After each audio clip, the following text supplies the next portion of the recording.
My sibling liquidated my savings. My parents labeled me self-centered, so I contacted legal counsel. The ensuing events fractured the family beyond repair. Hello, my name is Eleanor, and I am 27 years old. Until last October, I had accumulated over $51,000 specifically for the down payment on my ideal residence. That represents 7 years of relentless overtime, simple homemade lunches, and foregoing almost all leisure travel. All those efforts vanished in a single afternoon.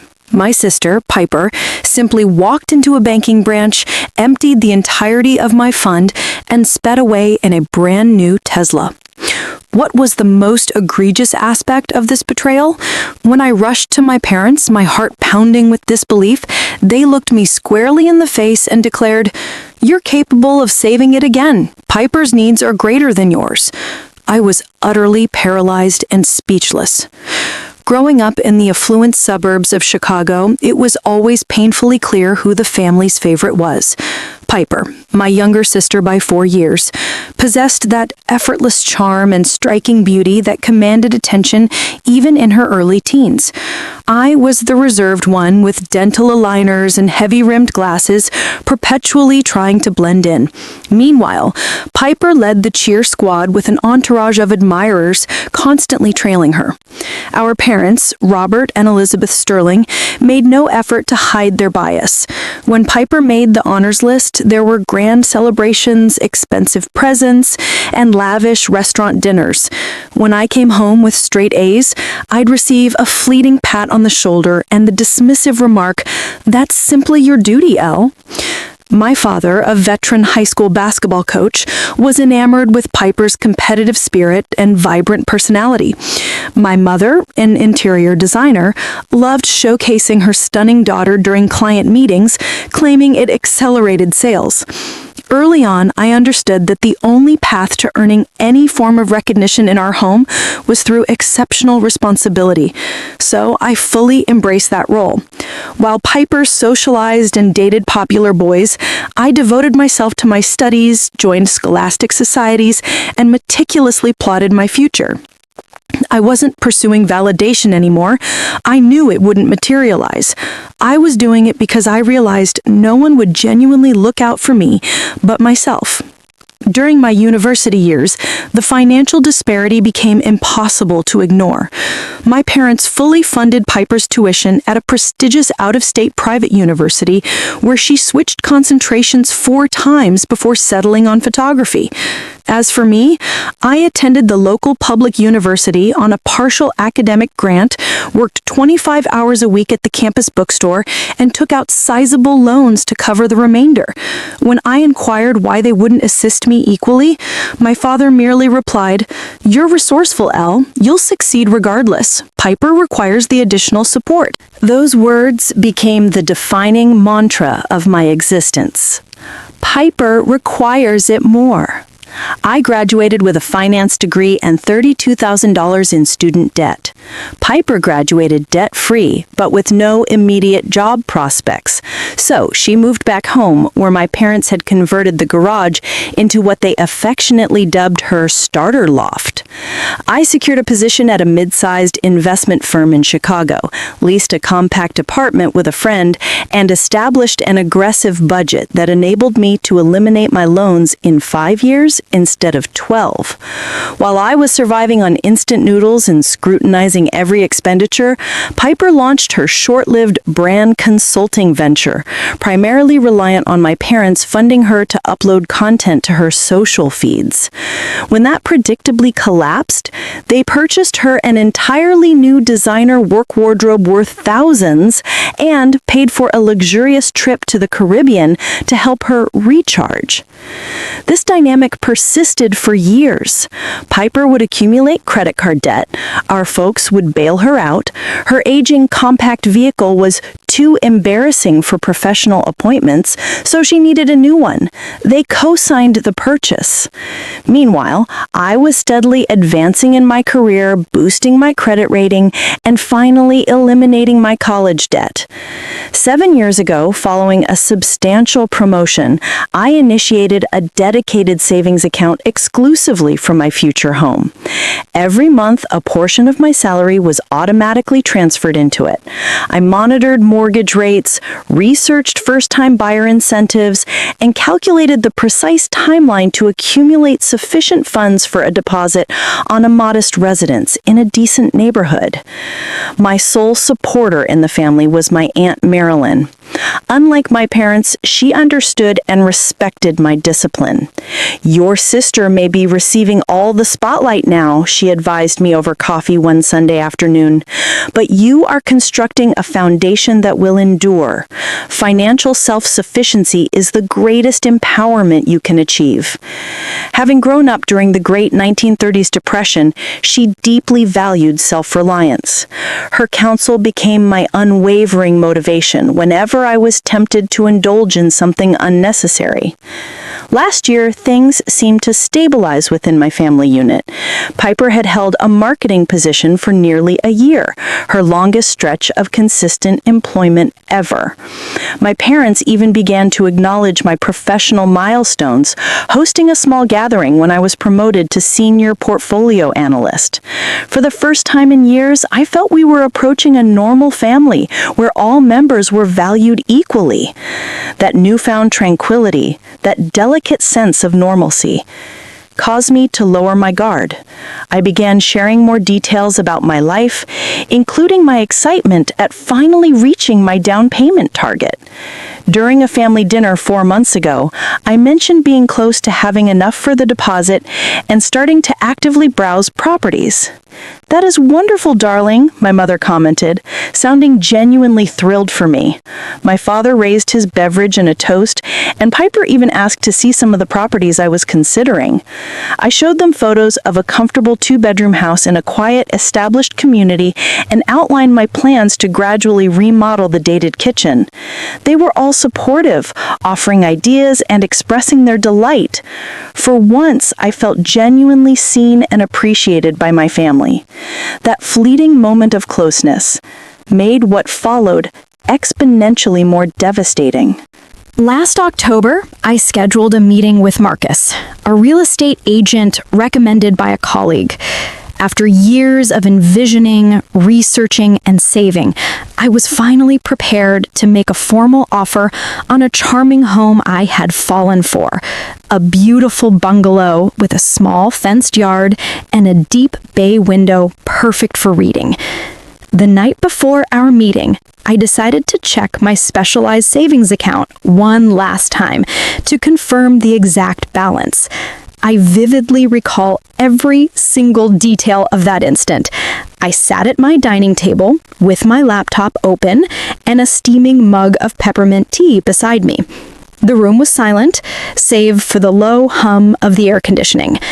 I logged into my bank portal, navigated to the savings section, and stared at the display in shock.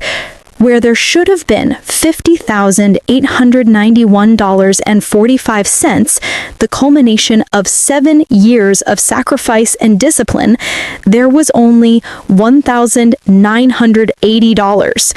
My initial reaction was that I had accidentally accessed the wrong account. I logged out and signed back in. The figure was identical. I meticulously checked my other accounts, wondering if I had mistakenly transferred the funds and forgotten. Nothing. My heart rate accelerated and my hands trembled as I dialed the bank's client support line. "I urgently need to report suspicious activity on my account," I informed the agent, my voice shaking. "Almost $51,000 has disappeared." The representative placed me on hold while she investigated. Those minutes stretched into an eternity as I paced my small living room, panic tightening in my chest. When she returned, her report confused me further. "Miss Sterling, I show a withdrawal of $50,800 executed 5 days ago at our downtown branch. It appears to be an authorized transaction. The withdrawal slip bears your signature." "That is impossible," I insisted. "I haven't visited that branch in months, and I certainly didn't withdraw that amount." After correctly answering security questions and verifying my identity, the representative agreed to forward the matter to the fraud investigations team. They promised to analyze the surveillance footage and respond within 60 hours. In the meantime, I canceled my appointment with Marcus and took the following day off work as I was too distressed to concentrate. That afternoon, the fraud department called back with information that stunned me. Miss Sterling, we have reviewed the footage from the branch. The person who executed the withdrawal appears to be a young woman who presented your identification and was able to provide all your security details, including your mother's maiden name and the verbal password for the account. A terrible realization dawned on me. There was only one person who fit that description and who might potentially have had access to such personal information. Can you confirm where the funds were directed? I inquired, already dreading the answer. The funds were withdrawn as a cashier's check made payable to Executive Motors of Chicago. I terminated the call, my heart pounding, and immediately contacted my sister. No reply. I messaged her. Need to speak with you immediately. This is a crisis. She did not respond. I was preparing to drive to her apartment when I heard the distinct rumble of a high-end car engine outside my building. Peeking out the window, I watched Piper effortlessly parallel park a pristine white Tesla convertible in the visitor space. She exited the car, designer sunglasses pushed up on her hair, looking euphoric as if she had just won a major lottery. When I confronted her in the parking area, she offered no apology or explanation. Instead, she beamed widely and commented, "Isn't she incredible? I managed to get such a fantastic lease deal." "Piper?" I asked, struggling to keep my voice even. "Did you take money from my savings account?" She shrugged casually and traced her fingers along the sleek hood of the car. "I needed it for the down payment. They wouldn't approve the full financing amount without a huge initial deposit." "That was my house fund," I yelled, my voice cracking, despite my effort to remain composed. 7 years of saving. How could you do this? Piper's indifferent attitude in the face of my anguish was almost as shocking as the theft itself. "Oh, don't be so dramatic, Elle. You can always save up more. You're excellent at that kind of thing. I needed this vehicle now for my brand image. How am I supposed to secure high-profile clients driving that ancient Ford?" "You stole from me," I stated plainly, finally grasping the gravity of the situation. "You committed fraud. That's a criminal offense." Oh, she rolled her eyes. "It's not theft when it's family. Besides, Mom and Dad assured me it was fine." Those words hit me like a physical blow. Mom and Dad knew about this. "Of course they did," she replied, completely unmoved by my pain. "I required their assistance to access your bank information. They agreed you wouldn't mind. You've always been the financially prudent one, right? That's your entire identity." I stood rooted in the parking lot, staring at my sister leaning against a car purchased with the destruction of my dreams, feeling as if the solid ground had dissolved beneath me. I drove toward my parents' home in a haze, tears blurring my vision so completely that I had to pull over several blocks away. The familiar streets of my childhood now seemed foreign and menacing. How could they have been complicit? How could they have helped Piper steal something they knew represented years of my profound effort and sacrifice? Our family house, a comfortable 2-story brick colonial with white trim and a wraparound veranda, had always been a source of complex emotions for me. Today, as I pulled into the driveway behind my father's Lexus SUV, I felt like I was entering a trap. It was Sunday afternoon, and as expected, both my parents were home. Mom was in the kitchen preparing their customary weekly roast, while Dad watched a football game in the living room. The comforting aroma of seasoned chicken and garlic potatoes permeated the air, a scent that had once provided solace but now made my stomach clench. Elle, what a lovely surprise! My mother exclaimed as I entered, wiping her hands on her apron. Her smile immediately vanished as she noticed my tear-streaked face. Sweetheart, what in the world is wrong? My father lowered the television volume and joined us in the kitchen. You look distraught, kiddo. What's happened? Their concern appeared genuine, and for a fleeting moment I questioned if Piper had lied about their involvement. Perhaps they were unaware. Maybe this was entirely her fault, and they would be just as outraged as I was. I emptied my house savings account, I managed to say, watching their faces intently. She took nearly $51,000 and bought herself a Tesla. The quick, loaded glance they exchanged confirmed their full prior knowledge. Furthermore, their total absence of shock or fury indicated that Piper had been truthful. They had helped her. Now, Elle, my father began, adopting the condescending, soothing tone he used when he felt I was overreacting. I know you're upset, but try to grasp the bigger picture here. The bigger picture? I asked incredulously. Dad, she stole from me. She committed a felony. She wiped out 7 years of my savings. My mother moved closer and reached out to touch my arm, which I quickly pulled away. Honey, Piper is enduring an incredibly difficult period right now. Since her breakup with Brandon, she's been struggling terribly with her self-esteem. This car is giving her the morale boost she desperately needs. I couldn't believe the words I was hearing. So, her temporary morale boost is worth more than my lifelong dreams? My hard work? My trust in you both? It's not like that, my father countered, frowning. Piper genuinely needs this vehicle for her career. How can she meet with high net worth clients driving that beat-up old Ford? This is an investment in her professional future. And what about my future? I inquired, my voice trembling. I was on the verge of purchasing a home. I had a realtor appointment scheduled.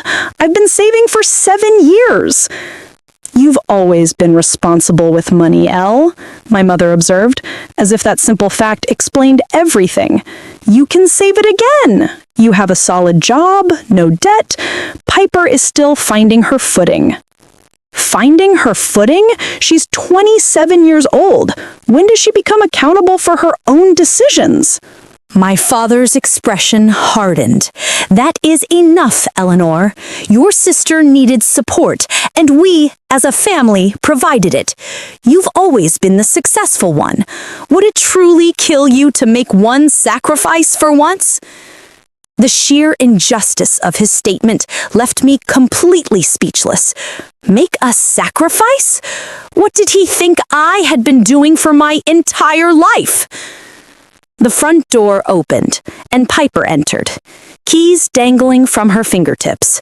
She had changed into expensive athletic wear and new sunglasses that likely cost more than a month's mortgage payment. Oh, perfect! You're all here! She chirped, completely oblivious to the intense atmosphere. Mom, can you assist me with setting up the insurance for the new car? The dealer said I need to finalize it by tomorrow morning. I stared at her in utter disbelief.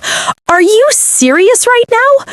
You steal my money and then walk in here asking for more assistance? Piper rolled her eyes. God, are you still upset about that? I told you, you can save it up again. You had absolutely no right to take my money. I finally erupted, losing my composure completely.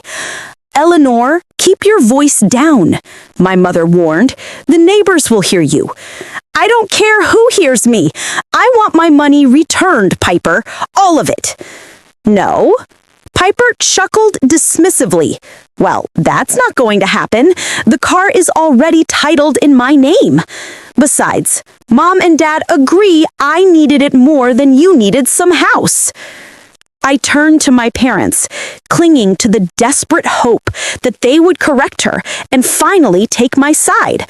Instead, my father draped his arm around Piper's shoulders protectively. Elle, you are being incredibly selfish. Family helps family. Your sister needed this, and you have the ability to recover the funds. Why are you making such a colossal issue out of it? Because it's theft. Because it's money I worked relentlessly for. Because you have always favored her, and this time you have crossed a line that cannot be uncrossed.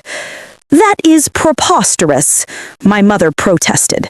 We have never favored one child over the other. Piper smirked. Maybe they simply love me more because I'm not obsessed with wealth and possessions like you are, Elle. Everyone else seemed to miss the breathtaking irony of her comment as she stood there dressed in costly attire with the keys to a luxury vehicle in her hand, all acquired with my stolen funds. I cannot believe this is happening, I whispered, dropping my voice.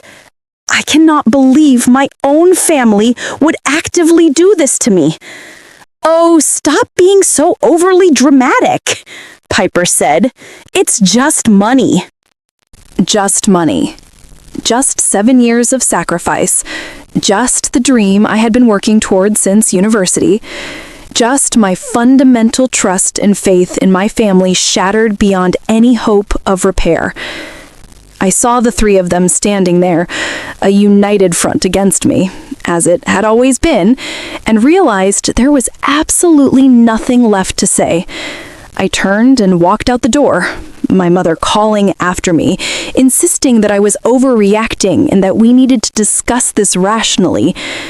I got into my car and drove away from my childhood home, tears obscuring my vision so much that I had to pull over a few blocks away. Sitting in the oppressive silence of my vehicle, I felt more profoundly alone than I had ever been in my life. As I sat in my car fighting to regain my breath, I recalled my Aunt Marilyn, sitting with me on her porch swing when I was 18. Despite being demonstrably more experienced and qualified, Piper had been selected for a leadership position in the school yearbook instead of me. Family is important, Eleanor, Aunt Marilyn had remarked, her wrinkled hand resting lightly on mine. But there comes a moment when you must establish strict boundaries, even with those you love most. Some people will take and take until there is absolutely nothing left of you if you allow them to. At 18, I didn't fully grasp her meaning. Now, at 27, I was witnessing my life savings vanish into my sister's new automobile with my parents' explicit approval. This was not an isolated incident. This was a pattern that had been playing out throughout my life. When I was 20, my parents had pledged to assist with my upcoming semester tuition. 3 months before the due date, they apologized, claiming they had used the money to finance Piper's South American backpacking trip so she could discover herself before graduating. I took out additional loans. When our grandmother passed away 5 years ago, she bequeathed Piper and me an equal division of her vintage antique jewelry collection. By the time the division occurred, Piper had seized all the most valuable pieces, leaving me with costume jewelry and sentimental yet worthless items. My parents had overseen the division and seen absolutely nothing wrong with it. Every time I had suppressed my pain and anger. Every time I had reminded myself that family was more important than worldly possessions. Every time I had offered forgiveness without ever receiving an apology. This time, however, things were drastically different. This time, they had crossed a line that was irreversible. I drove to Lakeview Park, my preferred spot for viewing the Chicago skyline. The panorama had always calmed me and helped me achieve clarity. Today, as I watched the sunset descend behind the city's towers, a fierce resolve solidified within me. My phone vibrated with a text from my best friend, Jessica. "Are you all right? You missed our dinner reservation." With everything that had transpired, I had completely forgotten about our regular Sunday evening meetup. I called her immediately. "Elle, what is happening?" Jessica inquired, her voice thick with worry. "It's not like you to skip." "Can you meet me at Maxwell's Diner?" I asked, my voice still weak. "I desperately need to talk to someone who isn't my family right now." 30 minutes later, I was seated across from Jessica in a quiet booth recounting the entire devastating story. Jessica's expression morphed from astonishment to intense indignation as I described what Piper and my parents had done. "Elle, that is not merely wrong. It's illegal," she asserted as I concluded. "Your sister committed grand larceny and fraud. She stole your identity and your money." "But they're my family," I murmured, still reluctant to fully accept the reality. It was the response I had been conditioned to give my entire life. "Family does not steal $51,000 from you," Jessica stated firmly. "And this isn't the first time Piper has done something like this." I looked up in surprise. "What do you mean?" Jessica paused, then sighed heavily. "I didn't tell you this previously because I didn't want to cause friction between you and your sister. But 4 years ago, Piper asked me for a $5,000 loan for what she termed a business investment. When I declined, she somehow managed to obtain my credit card details and charged nearly $3,000 before I detected it. I reported it as fraudulent and got my money back. But when I confronted her, she behaved as if it was no big deal." I looked at Jessica in utter disbelief. "Why didn't you tell me?" "She swore she would repay me, claimed she was completely desperate, and begged me not to tell you." I was furious, but I dropped the matter after the credit card company refunded the amount. "I should have told you. I'm so sorry." The news that Piper had victimized others outside the family was the final catalyst that broke the emotional dam I had been restraining. I buried my face in my hands and sobbed right there in the diner, releasing years of pent-up hurt and rage. Jessica moved to sit next to me, wrapping her arms securely around my shoulders. "It is completely okay to be angry, Elle. It is okay to stand up for yourself even against your family, especially when they are actively harming you like this." As my tears subsided, a strange clarity washed over me. Jessica was right. This was no longer about the money. Not truly. It was fundamentally about respect, boundaries, and self-worth, all of which my family had relentlessly trampled throughout my existence. "I don't know if I could ever save that much again," I admitted softly. "At least not for years. That house I wanted, it's gone." "Maybe not," Jessica responded, a thoughtful look in her eyes. "Didn't you once tell me that you established some specialized security protocols on that savings account?" A memory flickered.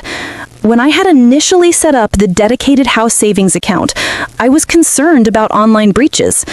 The bank manager had suggested adding an extra layer of protection, a unique rotating verification code that would be mandatory for any large withdrawals, separate from my standard online password. "The verification code," I whispered, a faint hope stirring inside me. Piper couldn't have known that. "She must have somehow bypassed it or lied about having it," Jessica exclaimed. "Elle, I think you need to speak to that bank manager again, and maybe a litigation specialist." For the very first time since discovering the theft, I felt a genuine spark of hope. If Piper had circumvented the bank's security procedures, it greatly strengthened the argument that this was calculated deception rather than a family misunderstanding, as they were desperately trying to frame it. "I will go to the bank first thing tomorrow morning," I resolved, squaring my shoulders. Jessica nodded in approval. "And I'm coming with you. It's time you had an advocate in your corner for a change." As we left the diner, I realized I was at a profound crossroads. One path led back to the familiar, painful cycle of forgiving without accountability and sacrificing without recognition. Down the other path lay the terrifying, unknown territory of standing up for myself, which could definitively lead to the permanent loss of those family relationships. Aunt Marilyn's words echoed in my mind. Financial self-sufficiency is the greatest empowerment you can achieve. She had been mistaken about one thing, however. The most valuable gift wasn't financial independence. It was the courage to value oneself enough to demand respect. I chose that course. Tuesday morning, I walked into Meridian Financial Bank, Jessica firmly by my side for emotional support. I had called ahead and secured a meeting with Mr. Thomas, the branch manager who had helped me open my home savings account 7 years ago. Mr. Thomas knew me well, understandable given how frequently I had visited during the early stages of my savings journey, eagerly making deposits and discussing interest rates. His typically warm smile faded completely as I explained the situation. "Miss Sterling, I am deeply troubled by what you are describing," he remarked, reviewing the transaction history on his monitor. This particular account did in fact have our enhanced withdrawal protocol, which necessitates a separate 6-digit authorization code for any withdrawals exceeding $15,000. This code is completely distinct from your regular banking credentials. My sister couldn't have known that code. I never shared it with anyone. Mr. Thomas's expression became gravely serious. According to our records, the withdrawal was indeed processed using a verification code, but he paused and typed something. The system indicates it was manually overridden by the teller after multiple failed attempts. What exactly does that mean? Jessica demanded. It means, Mr. Thomas replied slowly, the person who executed this withdrawal, likely claimed to be you, failed to provide the correct verification code, but somehow convinced the teller to override the system and process the large transaction anyway. Is there surveillance video of this? I inquired. Mr. Thomas nodded. Yes, all major transactions are recorded. Our fraud department should have absolutely reviewed this already, given the magnitude of the withdrawal. He called the security office and spoke in hushed tones. When he finished, he turned back to me. They're sending over the footage now, Miss Sterling. Given what you've shared, I strongly urge you to consult with our legal department. This appears to be a clear-cut case of identity theft and bank fraud. 40 minutes later, I was seated in a conference room, viewing the security footage of my sister at the teller window. Her hair was styled to match mine, and she wore glasses that looked identical to the pair I occasionally used. She was transparently trying to impersonate me, displaying my ID and conversing smoothly with the teller. When it was time to input the verification code, the video showed her looking visibly distressed, repeatedly checking her phone before leaning in to speak softly to the teller. She is claiming she forgot the code, Mr. Thomas explained. Based on the teller's subsequent report, your sister claims she needed the money immediately for a critical medical procedure and provided additional, unique identifying information to establish she was, in fact, you. What kind of identifying information? I inquired, though I already dreaded the answer. Your social security number, your mother's maiden name, and the former address of your apartment. All information my parents would have had complete access to. The realization made me feel physically ill. I asked Mr. Thomas, what are my immediate next steps? You have several options, he stated. We can freeze any further activity on all your accounts immediately. You should file a formal fraud claim with the bank, which will trigger an internal investigation. I strongly recommend this. And you absolutely must report this to the police as identity theft. Jessica grasped my hand firmly. You need to do all three, Elle. If I file a police report, my sister could face serious criminal charges. Mr. Thomas nodded solemnly. Yes, identity theft and bank fraud are severe felonies, but without a police report, recovering your money becomes exponentially more difficult, particularly since the funds have already been used to purchase a vehicle. I took a deep, steadying breath. I will do it. All of it. After freezing all my accounts and filing the requisite documentation with the bank, Jessica drove me to meet with Mr. Adrian Marks, a lawyer specializing in financial fraud claims. His office was modest but professional, lined with thick law volumes and framed certifications. Based on your account and the bank's initial findings, you possess a very formidable case, Mr. Marks confirmed after hearing my story. The bank has a legal obligation to ensure proper verification protocols are strictly followed. The fact that the teller overrode the security measures is highly problematic for them. What about my sister? And my parents? Mr. Marks leaned forward, his expression grave. Your sister committed identity theft and bank fraud, both federal offenses. Your parents, if knowingly facilitated her actions, could be considered accessories. However, proving their explicit involvement might be challenging without direct, written evidence. He proposed an immediate action plan. We will send a formal demand letter to Piper requiring the full amount be returned within 10 days. If she fails to comply, we will proceed with both civil action to recover the funds and collaborate with the district attorney's office on potential criminal charges. Before we proceed, Mr. Marks concluded, I need to ensure you fully comprehend the implications of this. Legal action against immediate family members can have permanent ramifications for those relationships. Are you truly prepared for that outcome? I reflected on my parents' callous disregard for my feelings, Piper's nonchalant theft of my entire future, and a lifetime of being the responsible one who was expected to simply sacrifice and keep quiet.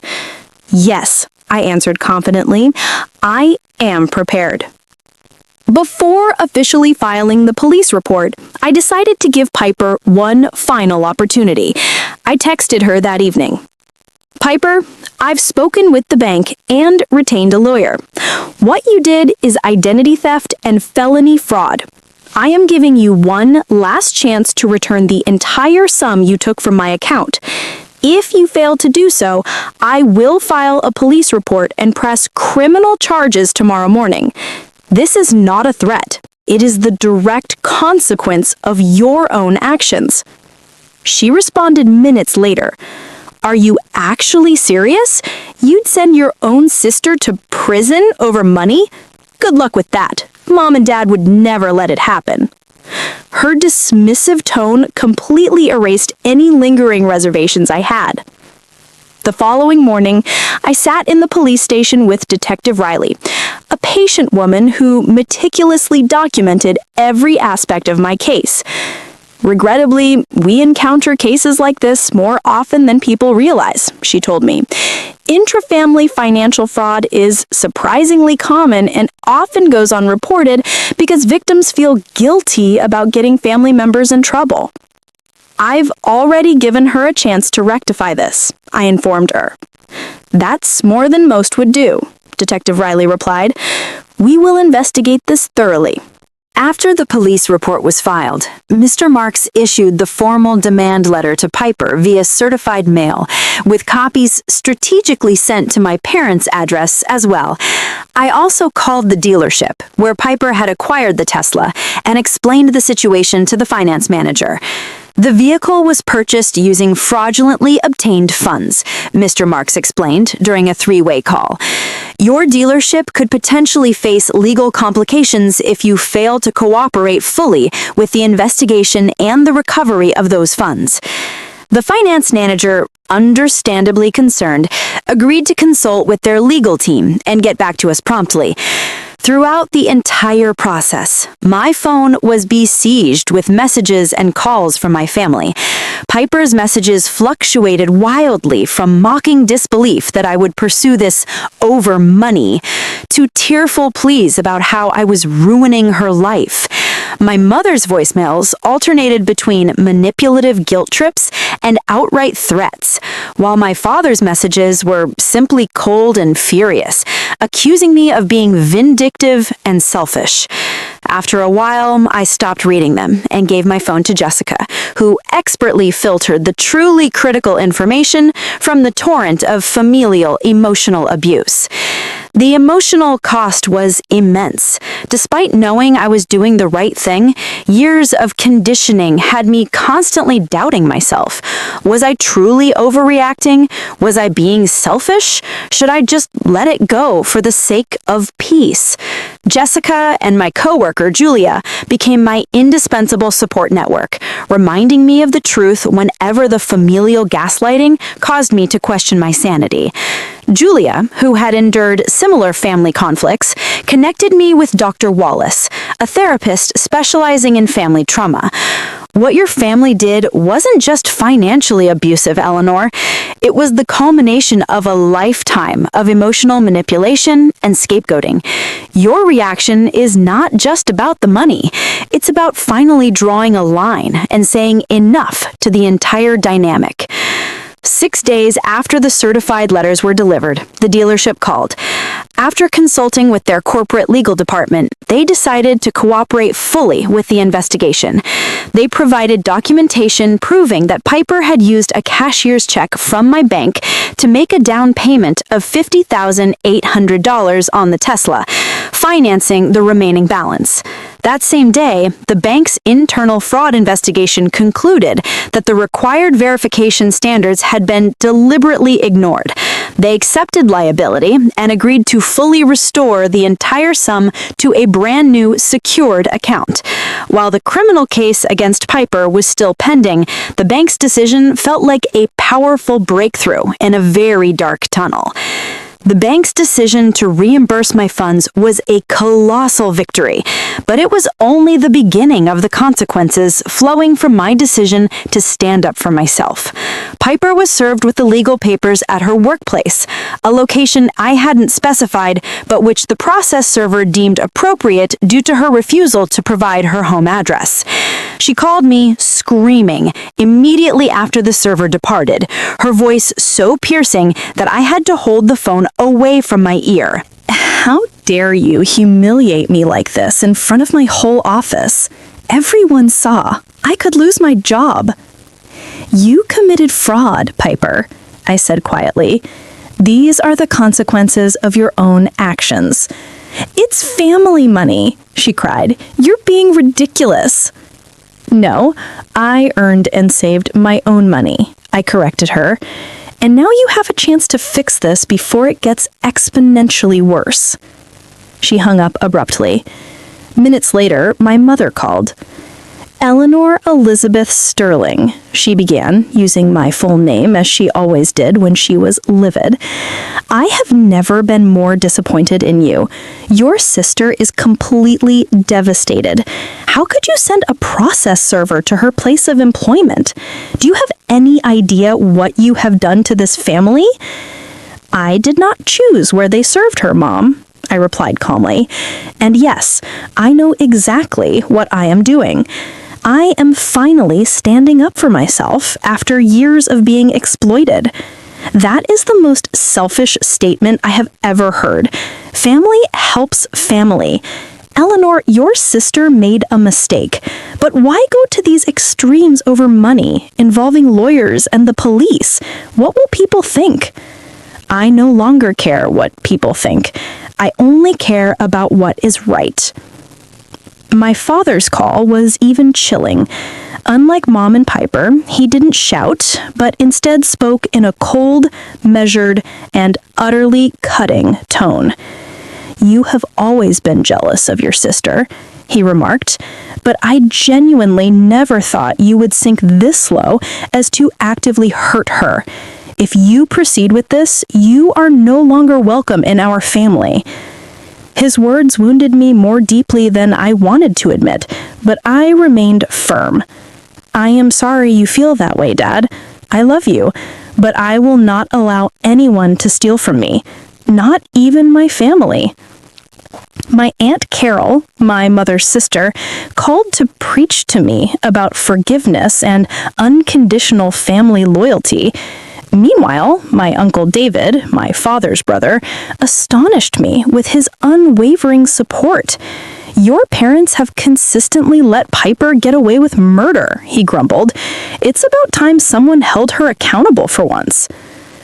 The mounting legal pressure, combined with the dealership's full cooperation, ultimately forced Piper's hand. 5 weeks after I filed the police report, she was required to return to the dealership to sign the mandatory paperwork to relinquish the car, a process that had to be supervised by a police officer due to the ongoing fraud investigation. I was not legally required to attend, but Mr. Marks suggested that my presence might help ensure everything proceeded smoothly. So I waited silently in the dealership's administrative office, while Piper, looking nothing like the confident woman who had flaunted her new vehicle in my face, reluctantly signed the forms. She looked up at me once, her eyes red and streaming. "Are you satisfied now? You've ruined everything."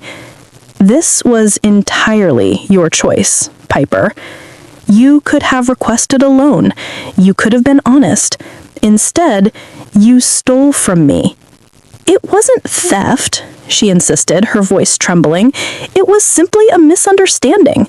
I was going to repay you eventually." "With what funds?" I countered. "You have never maintained a job for more than a year. You have never successfully saved more than $1,500 at any one time. How precisely were you planning to repay $51,000? She had no response to the undeniable logic of my question. As Piper departed with our parents, who had arrived to collect her, my mother could not resist one final verbal jab. "Eleanor, I truly hope you are satisfied. Your sister now has absolutely nothing because of you." My mother's words echoed in my mind as I watched them drive away in my father's Lexus. Piper slumped miserably in the back seat, like a child being picked up from school detention. "Your sister has nothing because of you." No, I realized.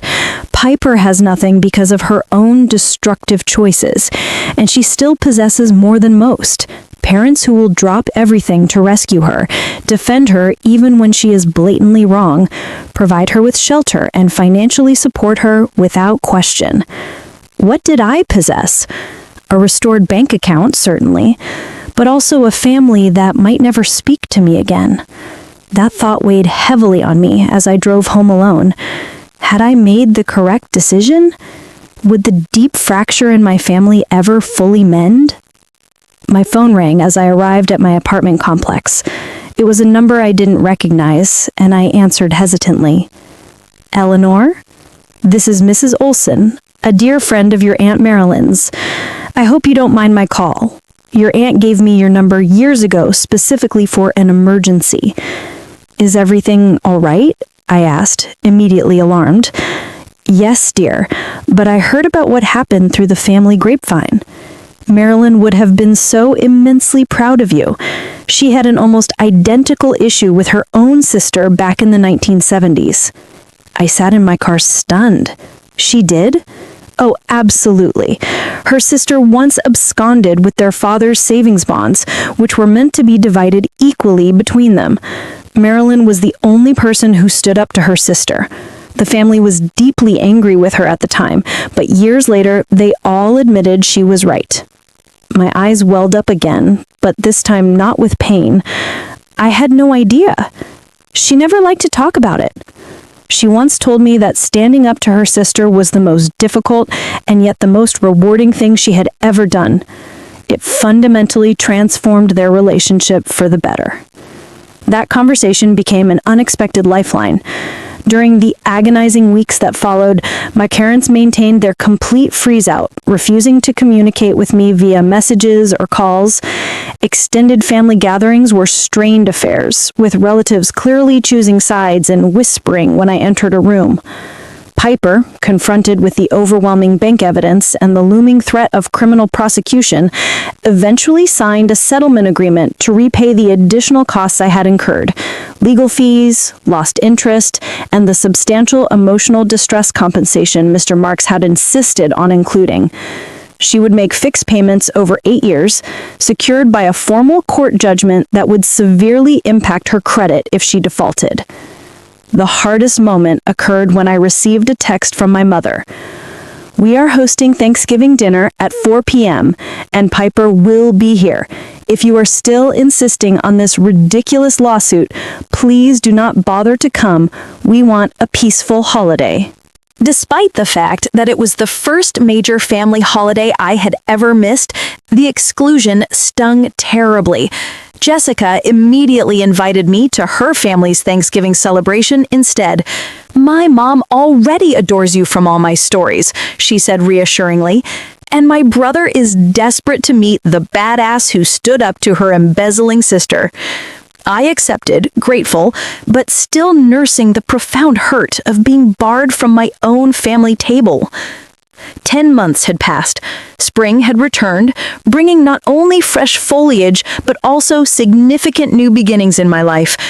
I stood in the kitchen of my new home, which wasn't the initial property I had planned to purchase, but one I had discovered and instantly fallen in love with during my resumed house search.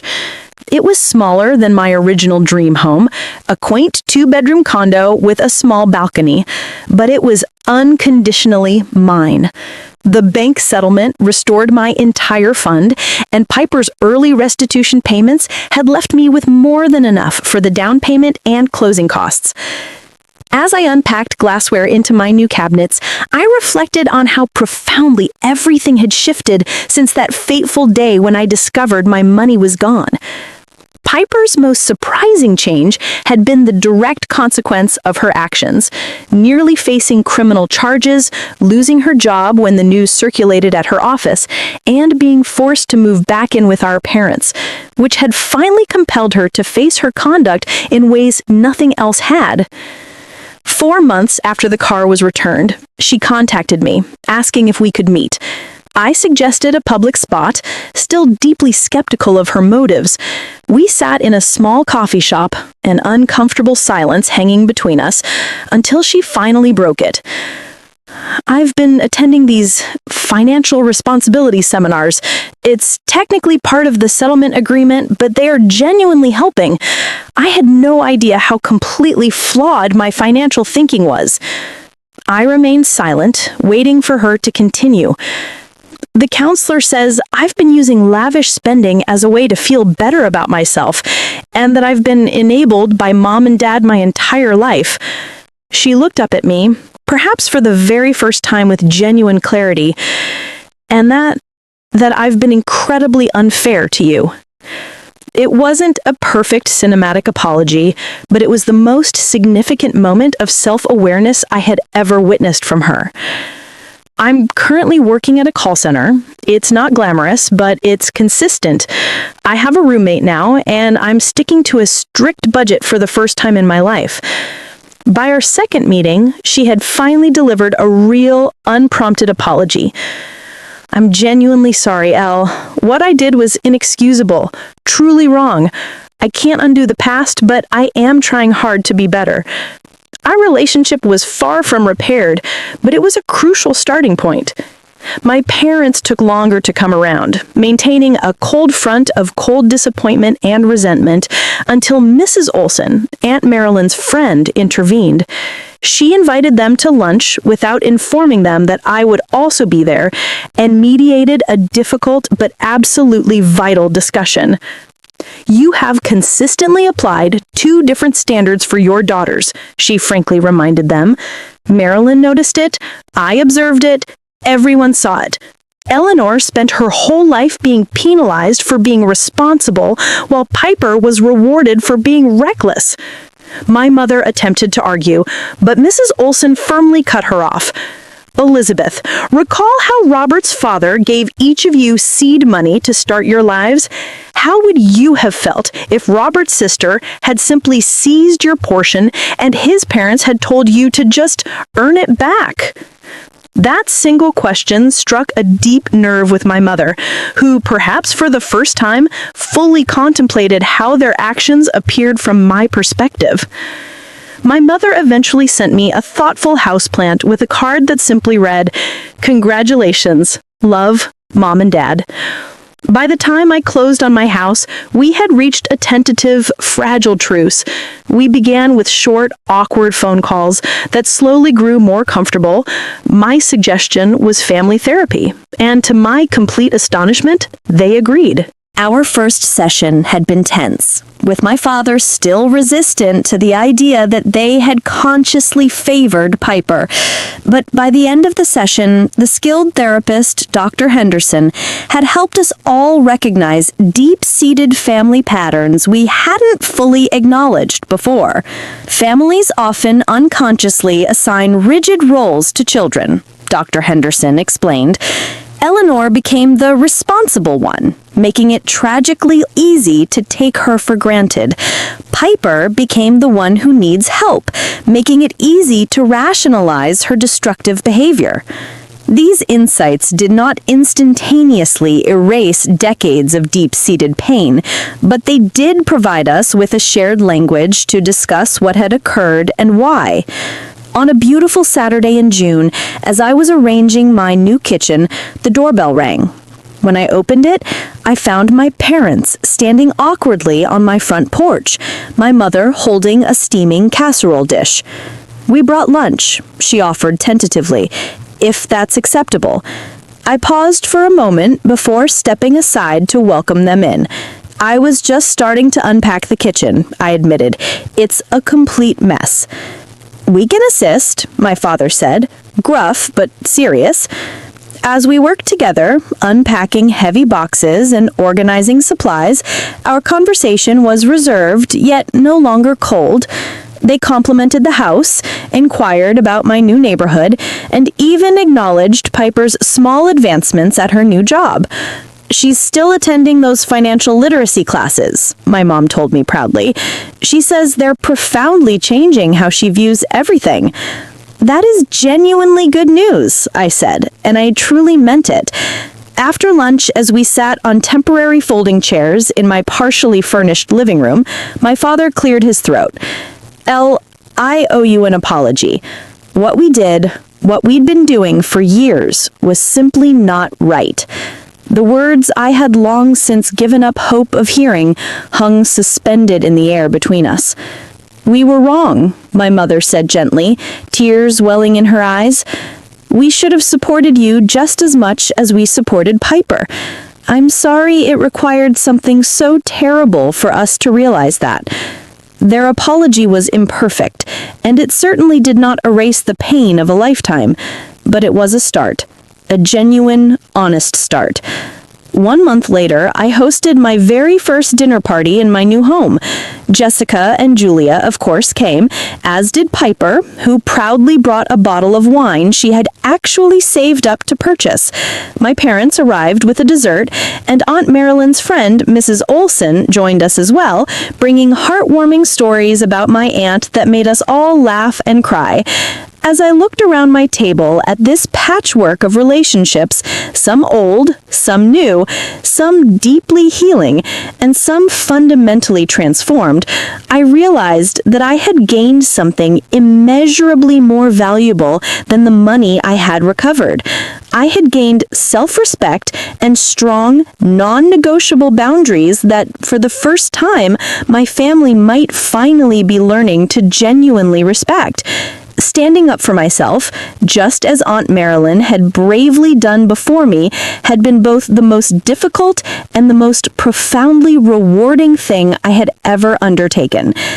Later that evening, after everyone had departed, I sat on my new porch swing and looked up at the stars, reflecting on how far I had come, not just in successfully regaining my funds, but in regaining my voice and my sense of self-worth. If you are reading this and struggling with family members who exploit your generosity or compassion, remember this: Setting boundaries is not selfish. It is absolutely necessary. Sometimes the most challenging people to stand up to are those we care about the most. But truly strong, loving relationships demand reciprocal respect. If this narrative resonated with you, please consider supporting our channel for more genuine stories of family resilience. Thank you for watching.